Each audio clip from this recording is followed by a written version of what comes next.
Hola, soy Alejandro Santamaría.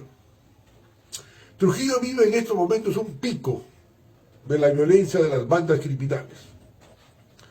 Digo un pico porque esta situación es parte de un proceso que se viene dando y creciendo los últimos 20 años, en los que Trujillo se ha convertido en una suerte de paraíso de las bandas criminales, principalmente de la extorsión. ¿Y por qué es un paraíso Trujillo? Porque el mal ejemplo del partido político que lidera César Acuña Peralta así lo ha permitido. Hace poco, el politólogo Alberto Vergara ha publicado un artículo que señala que el Congreso de la República es una alianza para el progreso del crimen organizado. ¿Qué significa esto? Que el Congreso de la República y los partidos que están ahí, los partidos políticos actuales, han creado un andamiaje legal para permitir que estas fuerzas políticas puedan cometer sus tropelías de manera indiscriminada y con el amparo de la ley. Entonces, ahora Trujillo se ve atacado por dos frentes: las bandas criminales y el crimen político organizado. ¿Y quién lidera? ¿Quién es la fuerza política que lidera este proceso de criminalización de la política en el Congreso de la República? Ya lo dicen todas las noticias.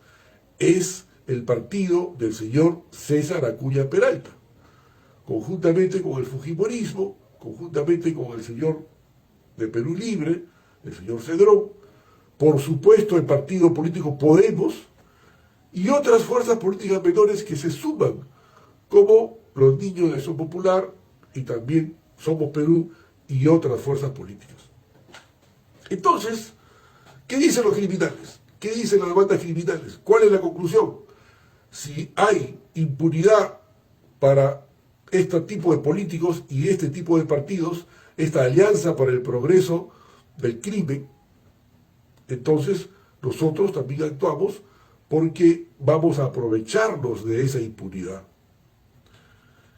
Y no solamente eso, sino que el señor César Acuña, además de haber propiciado y convertido a Trujillo en el paraíso de las bandas criminales, él mismo se lava las manos. Él dice: conmigo no es.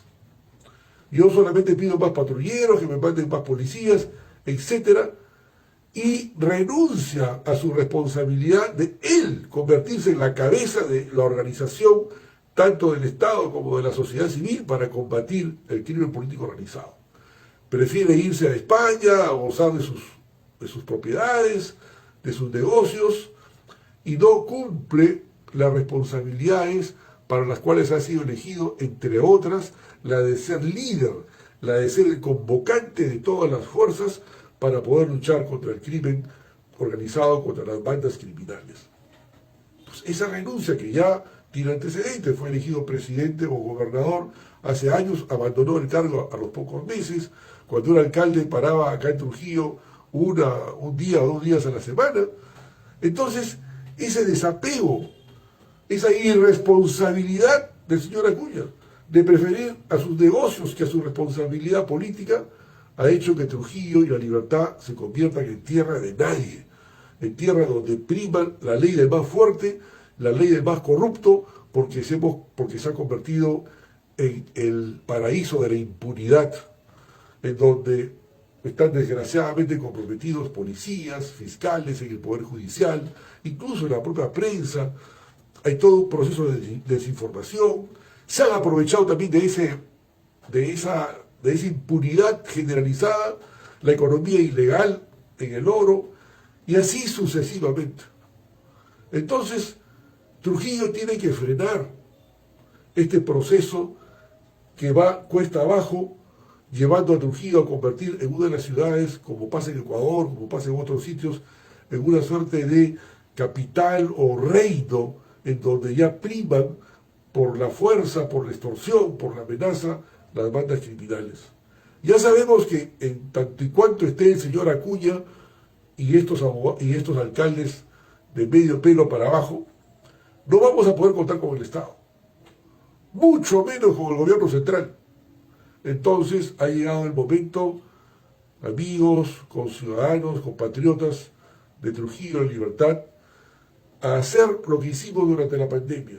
Tenemos que organizarnos, tenemos que ligarnos y formar comités cívicos autónomos de seguridad ciudadana que, actuando con la tecnología, la inteligencia artificial, la participación de los vecinos, formemos una suerte de rondas urbanas, como se le llaman algunos, o comités de seguridad ciudadana, para que poco a poco seamos nosotros mismos con nuestra organización la que vayamos creando zonas liberadas, zonas vigiladas por los propios ciudadanos a efectos de atenuar en lo posible la irradiación y el avance del crimen político organizado.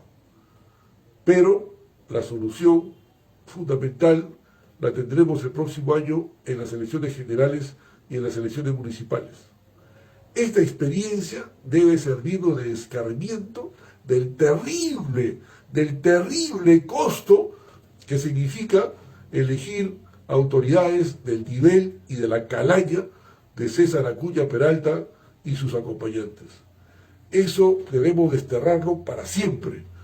Esa debe ser la gran lección y debemos actuar en consecuencia, buscando una nueva promoción de políticos capaces y honestos que puedan gobernar y cogobernar con la ciudadanía para, en los próximos 5 o 10 años, devolverle a Trujillo lo que fuimos históricamente: una ciudad de la cultura, una ciudad de la paz, una ciudad de la participación ciudadana, una ciudad ejemplo en la educación. Todo eso lo hemos perdido. Ahora Trujillo, a nivel del Perú y del mundo, es el paraíso de la corrupción y el paraíso del crimen organizado. Y como principal responsable de que eso haya pasado es el señor César Acuña Peralta, según nuestra opinión. Y eso debe estar como primera prioridad en los próximos meses para poder erradicar el significado de este personaje y todo lo que lo rodea. Estamos seguros que si los trujillanos reaccionamos, tomamos conciencia del problema y participamos en un proceso de renovación, lo vamos a lograr. Buenos días y muchas gracias.